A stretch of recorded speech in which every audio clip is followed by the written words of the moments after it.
అందరికి నమస్కారం అండి. ముందుగా టూ ఇంపార్టెంట్ పీపుల్కి నేను థ్యాంక్స్ చెప్పాలి. దానికి ముందు నిజంగా ఈ కథను ఏదైతే ప్రసాద్ గారు, నేను, అరవింద్ గారు నమ్మి సూరి గారు ఒప్పుకోవడం అనేది one of the biggest assets ఈ సినిమాకి.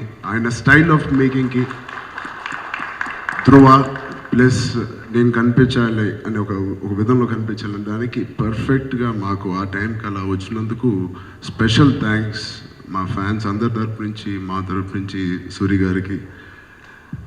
అఫ్కోర్స్ అరవింద్ గారి గురించి అసలు చెప్పక్కలేదు. అరవింద్ గారు అంటడమే నాకు కొంచెం ఇబ్బందిగా ఉంది, మామ. బట్ థ్యాంక్ యూ మామ. అసలు అది బి గుడ్ లక్ లేకపోతే నిజంగా గీతా మాకు ఎప్పటి నుంచో తెలుసు, చిన్నప్పటి నుంచి ఆయన స్టాఫ్ అందరూ ఒక ఆల్మోస్ట్ ఫ్యామిలీ మెంబర్స్ లాంటి వాళ్ళు.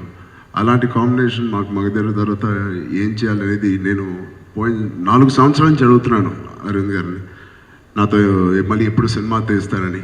బహుశా ఈ సబ్జెక్ట్ కోసమే మేమిద్దరం వెయిట్ చేస్తూ ఉన్నామేమో, తమిళ్లో ఇలాంటి సినిమా రావడం, ఈ రెండు మమ్మల్ని ఇద్దరం కలపడం అనేది it is a good sign. I'm very happy ఈ సినిమాలో మళ్ళీ తీసినందుకు. మోస్ట్ హ్యాపీ ఈ మేమిద్దరం చేసినప్పుడల్లా మోస్ట్ ఆనందపడే ఒక వ్యక్తి మా అమ్మ. బికాజ్ మమ్మల్ని ఇద్దరిని కలిసి చూడడం అనేది కేవలం మా అమ్మకే ఎక్కువ ఆనందం వస్తుంది. సో ఆవిడ కోసమైనా ఈ సినిమా హిట్ అవ్వడం అనేది చాలా ఆనందంగా ఉంది.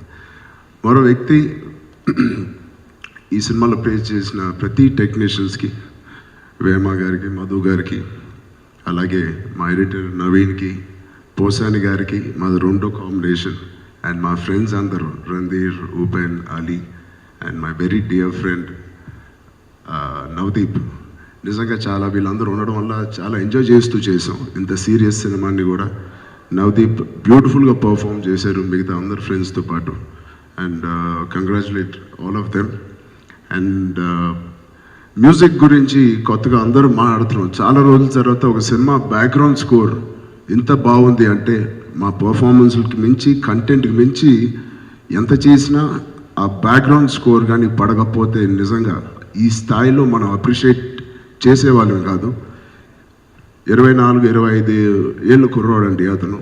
అంత ఆయన వయసులో నేను కూడా అంత ఇదిగా చేసేవాడినేమో కాదు. So hats off. ఆ ఏజ్లో అతను చేయడం అంటే ఇంకా ముందు ఇంకా ఎలాగా డెవలప్ అవుతాడు అతను కాదు. I want to work with hip hop in the near future, not hip hop. Thank you so much hip hop. నిజంగా మీరు మాకు థ్యాంక్స్ చెప్పడం కాదు, మేము మీకు థ్యాంక్స్ చెప్పాలి. ఇంత మంచి బ్యాక్గ్రౌండ్, ఇంత మంచి సాంగ్స్ ఇచ్చినందుకు. నీ సాంగ్కి నేను డ్యాన్స్ చేయలేక చచ్చిపోయాను సారీ. బట్ ఒక కొత్త కైండ్ ఆఫ్ డ్యాన్స్, కొత్త కైండ్ ఆఫ్ రొమాంటిక్ నెంబర్స్ అన్నీ ఇచ్చాడు మనకి. I hope he does many more films. అలాగే మా లిరిసిస్ట్ యాదగిరి గారికి, చంద్రబోస్ గారికి, నాతో ఎన్నో సినిమాలు పనిచేశారు చంద్రబోస్ గారు. అలాగే ఫస్ట్ టైం యాదగిరి గారితో పనిచేస్తాను. థ్యాంక్ యూ అండి ఇద్దరికి. అలాగే ఇప్పుడు ఫైనల్గా టూ మోస్ట్ ఇంపార్టెంట్ పీపుల్ నేను చెప్పాల్సింది, apart from production department, direction department, అన్ని డిపార్ట్మెంట్స్కి చాలా thank you. But the two important, cinema release అయ్యేప్పుడు వీళ్ళిద్దరిని నేను మైండ్లో పెట్టుకున్నాను. ఒకటి డెఫినెట్గా ప్రేక్షకులండి. చాలా రోజుల తర్వాత చరణ్ కొత్త సినిమాలు చేయట్లేదని విన్నప్పుడు ఈ సినిమా నా దగ్గర రావడం అనేది నేను ఒక అదృష్టంగా ఫస్ట్ ఫీల్ అయ్యాను. ఇది నిజంగా వర్కౌట్ అవుతుందా అనేది 50-50లో ఉన్నాను. నేను చాలా కాన్ఫిడెంట్ ఉన్నాను. బట్ చాలా కాల్స్ వచ్చినాయి. సురేంద్ర గారు చెప్పినట్టు ఈ సినిమా చేస్తున్నందుకు నేను ఎంత ఎక్సైట్ అయ్యానో, ఈ సినిమా ఒప్పుకున్న తర్వాత అన్ని కాల్స్ వచ్చినాయి. ఎందుకు ఈ సినిమా చేస్తున్నావు, ఇది విలన్ సినిమా లేకపోతే అది వేరే కారణాలు బోల్డ్ చెప్పారు. అయినా ఎందుకో మా సంకల్పం చాలా గట్టిగా ఉందేమో, సురేందర్ గారి సంకల్పం గట్టిగా ఉందేమో, నిజంగా మమ్మల్ని ముందుకు తీసుకెళ్ళింది ఈ సినిమా. అండ్ ఆ ఆడియన్స్కి నేను ప్రత్యేకంగా థ్యాంక్స్ చెప్పాలి. ఇలాంటి మంచి కంటెంట్ని మాకు ఇచ్చి మీరు ఒప్పుకున్నందుకు మీ అందరికీ పేరున థ్యాంక్ యూ. చాలా రోజుల తర్వాత ఎన్నో సినిమాలు చేసినప్పుడు నాన్నగారు ఒక రకంగా అప్రిషియేట్ చేసేవారు ప్రతి సినిమాకి ఎలా చేశాననేది. బట్ ఈ సినిమాకి నాన్నగారు ఇచ్చిన అప్రిసియేషన్ నేను జీవితంలో మర్చిపోలేను. ఫస్ట్ ఒక నటుడుగా నాకు మంచి పేరు వచ్చినందుకు చాలా థ్యాంక్ యూ. మరి second people who I want to congratulate is media. నిజంగా ఈ సినిమా ఒక ఎత్తు ప్రేక్షకులు ఒక ఎత్తుకు తీసుకెళ్లారంటే మీరందరూ ఇక్కడ ఉన్న మీడియా అందరూ దాన్ని ఇంకో ఎత్తుకు తీసుకెళ్లారు. మీ అందరికీ పేరు పేరున సెల్యూట్. అందరూ మీడియాని ఎప్పుడు అంటూ ఉంటారు, ఎంత మంచి సినిమా చేసినా ఎలా చేసినా అసలు ఎవర్రా రేటింగ్స్ కానీ లేకపోతే బాగా మాట్లాడరు అని. ఎందుకు ఎవరు? మేము కరెక్ట్గా చేస్తే, మేము మంచి సినిమాలు వేస్తే మీకు ఏదైనా అది హ్యాబిట్టా లేదా అలవాటా? ఎందుకెవరు మీరు ఖచ్చితంగా ఇస్తారనేది మీరు నిరూపించరు. మీ అందరికీ పేరు పేరున థ్యాంక్ యూ, చాలా చాలా థ్యాంక్ యూ. నిజంగా మీ వల్లే, మీ మౌత్ టాక్ వల్ల మొదలైంది ఈ సినిమా. మీ మౌత్ టాక్ మీరు రాసిన ఆర్టికల్స్ వల్లే బయట మౌత్ టాక్ వల్లే ఇంత డిమానిటైజేషన్లో కూడా ప్రతి ఒక్కరు మళ్ళీ మనం సినిమా వెళ్ళి చూడాలని మీ రివ్యూస్, మీ రేటింగ్స్ చూసే వెళ్తున్నారు. కాబట్టి అరవింద్ గారు నిజంగా మీకు ఫస్ట్ థ్యాంక్స్ చెప్పాలి. So thank you so much once again. ఇలాంటి సినిమాలు ఎన్నో వస్తాయని నేను ఖచ్చితంగా చెప్పగలుగుతాను. And thank you for the lovely evening. Thank you. Thank you so much Ram Charan garu, congratulations. And Rakul చాలా మంచి అమ్మాయి కానండి, ఒక సాంగ్లో మాత్రం నేను చాలా జెలస్గా ఫీల్ అయ్యాను. పరేషాన్ రా, నిజంగా మా ఫ్యాన్స్ అందరూ షర్ట్ చించేసుకుని మరీ చూశారు ఆ సాంగ్. ఫస్ట్ టైం ఒక అమ్మాయి కోసం షర్ట్ చించుకొని చూడడం అనేది నేను ఎప్పుడు చూడలేదు. అలా విన్నాను, అలాంటి వీడియోస్ కూడా చూశాను. థ్యాంక్స్ రకుల్, మీ అపియరెన్స్తో నన్నే పక్కన పెట్టేశారు. I wish you all the best. ఇందాక ఆయన నాకు చాలా స్వార్థం వల్ల 2 సినిమాలు చేశానని చెప్పేసి మీతో గీతా ఆర్ట్స్లో ఆ స్వార్థాన్ని అల్లు అర్జున్ మీద చూపించకుండా, బన్నీ మీద చూపించకుండా మీ పట్ల ఎందుకు చూపిస్తారనేటువంటి డౌట్ ఎప్పుడైనా వచ్చిందా మీకు? What is the reason that is making films with you in big films? ఇప్పుడు గీతా ఆర్ట్స్ చరిత్రలో ఫస్ట్ బిగ్గెస్ట్ ఫిలిమ్స్ మీవే 2 ఫిలిమ్స్ కూడా. ఏమండి, ఫస్ట్ ఆఫ్ ఆల్ స్వార్థం అనేది డెఫినెట్గా నాకు ఉందంటే నేను గర్వంగా ఫీల్ అవుతున్నాను.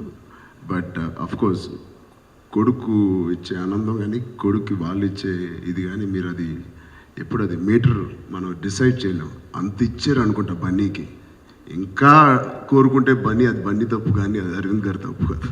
అంటే ఇప్పుడు గీతా ఆర్ట్స్లో 2 biggest blockbusters, 2 biggest volume films, Magadheera కానీ ఇప్పుడు ఇది. నాకైతే ఏమో మా ఇద్దరికి కుదిరిందేమో. How you select this character ఎందుకంటే ఏదైనా ఒక క్యారెక్టర్ సెలెక్ట్ చేసుకున్నప్పుడు బేఫికర్గా చేస్తారు. ఒక రీమేక్ ఫిలిం చేసేటప్పుడు 100% వీఆర్ గోయింగ్ టు హిట్ అనేటువంటిది. But you set that all the way you underwent some sort of tension, 50-50 ఒపీనియన్తో వెళ్ళారు. అలాంటి 50-50 ఒపీనియన్తో దీంతో వెళ్ళడానికి నేను 50-50లో లేనండి. నేను ఖచ్చితంగా ఇది నాకు సూట్ అవుద్ది అని చూసిన నిమిషం నేను ప్రసాద్ గారికి చెప్పాను. 50-50 నా భయం ఏంటంటే, నాకున్న ఈ కాన్ఫిడెన్స్ అందరికీ, మా టీం అందరికీ ఉండాలనేది నా కోరిక. సో మా టీం అందరికీ నాకు ఇలాంటి కాల్స్ వచ్చినప్పుడు నేను పక్కన పెట్టేసి నేను దానికి ఎదురు వెళ్ళేవాడిని. That is what I'm asking. ఆ కాన్ఫిడెన్స్ అనేది మిగతా వాళ్ళలో లేదు. You have created. What is the reason that you got to create? Like అంటే ఒక మంచి సినిమా నిజంగా దిల్రాజు గారు చెప్పినట్టు మన ఇండస్ట్రీలో ఉన్న హీరోలు అందరూ ఒక డెసిషన్కి వస్తే కేవలం ఇప్పుడు ఆ సీట్ని కాపాడుకోవడానికో లేకపోతే నంబర్స్ని కాపాడుకోవడానికో మనం సినిమాలు మొదలు పెడితే నిజంగా మనల్ని ఎవరు కాపాడలేరు. మేబీ ఆ నంబర్స్ వస్తాయి. సరే, నాకు ఇంకోళ్ళు ఎవరో చెప్పారు, మణిరత్నం గారు నాకు ఒకసారి చెప్పారు నేను కలిసినప్పుడు. నేను ఆయన ఇంతకుముందు ఒక సినిమా చేద్దామని అనుకున్నాం, అది కుదరలేదు. అప్పుడు ఒకే ఒక మాట అన్నాడు, సరే చరణ్, నువ్వు నా సినిమా చేయకపో మళ్ళీ వస్తాను నీకు మంచి కథతో. బట్ నువ్వు ఇంత సాధించావు, నువ్వు ఇంత పెద్ద హీరోవి, నీకేమి లోటేం లేదు ఒక మార్కెట్ పరంగా, ఎందుకు నువ్వు సేఫ్ జోన్లో చూసుకుంటావు? నీ కెరియర్లో నా సినిమా ఒక డిఫరెంట్ సినిమా అవుద్ది. డెఫినెట్గా ఒక కమర్షియల్ సబ్జెక్ట్స్ అంతా ఎక్కువ కలెక్ట్ చేయకపోవచ్చు, కానీ ఖచ్చితంగా నీకు పేరు వస్తుంది. ఎప్పుడైనా రేపు పొద్దున్న ఫ్యూచర్లో నువ్వు సబ్జెక్ట్స్ వినేటప్పుడు ఈ దృష్టిలో కూడా ఆలోచించి ఒక సీడ్ని నా బుర్రలో నాటి వెళ్ళిపోయారు ఆయన. బహుశా ఆ విత్తనమే ఇవాళ ధృవాలా వచ్చిందని నేను అనుకుంటున్నాను. So many successful directors are there, but what's the reason that you have taken Surendra Reddy for this film? ఎందుకంటే చాలా heavy expectations ఉన్న film, more content oriented film. What is the reason behind this select? So నిజం చెప్పాలంటే నేను సురేందర్ రెడ్డి గారు race గుర్రం ముందు నుంచి పనిచేద్దామని కలిసాం. మీరు వకంత వంశీతో ఒకసారి వచ్చారు, ఒక కథ అనుకున్నాం. బట్ ఆ టైంలో నా కమిట్మెంట్స్ ఏవో ఉండడం బట్టి నేను చేయలేదు. సో బన్నీతో అయిపోయిన తర్వాత నాకు ఇంకా వేరే కమిట్మెంట్ ఉంటే వైల్ కిక్ జరిగేటప్పుడు కూడా మేము మాట్లాడుకుంటూ ఉన్నాం, బ్రూస్లీ జరిగేటప్పుడు కూడా మాట్లాడుకుంటాం. సో ఆయనతో పని చేయాలని నేను డిసైడ్ అయ్యాను కాబట్టి అది ఏ సబ్జెక్ట్ అనేది లెక్క తప్ప ఆయనతో పనిచేయడం అనేది ఖాయం. అది ధృవ కుదిరింది మాకు, అంతే. ఈ సబ్జెక్ట్ విషయంలో what is the risk you have taken from the routine way of subjects you doing? ఇంతకుముందు చేసిన వాటికి దీనికి ఎక్కడ రిస్క్ అనుకున్నారు మీరు? First of all amazing content అండి, దీంట్లో రిస్క్ లేదు. బట్ నా మీద డెఫినెట్గా కొత్తదనం. మన హీరోలు ఎప్పుడు ఇలాంటి ఇద్దరు ఈక్వల్గా, ఇది విలన్ హీరో సబ్జెక్ట్ కూడా అన్ను నేను. ఇది యాక్చువల్లీ చెప్పాలంటే ఒక మల్టీ స్టార్ ఫిల్మ్. ఇద్దరు ఈక్వల్గా ఉండే ఒక సినిమా. ఇంగ్లీష్లో బ్యాట్మ్యాన్ ఉంటుంది, జోకర్ అండ్ బ్యాట్మ్యాన్, అలాంటి ఒక సినిమా. ఇలాంటి ఒక సినిమా నేను ఒప్పుకోవడం అనేది ఒకటి, నిజంగా ఇది కన్విన్సింగ్గా చేయడం అనేది మా డైరెక్టర్ చేతిలో ఉంది తప్ప ఇంకా దీంట్లో రిస్క్ అనేది లేదు. Content is a super hit content. అది మేము ఎంత బాగా చేసాం, ఎంత బాగా తీసాం అనేది మా మీద డిపెండ్ అయింది తప్ప కంటెంట్లో లోపం లేదు.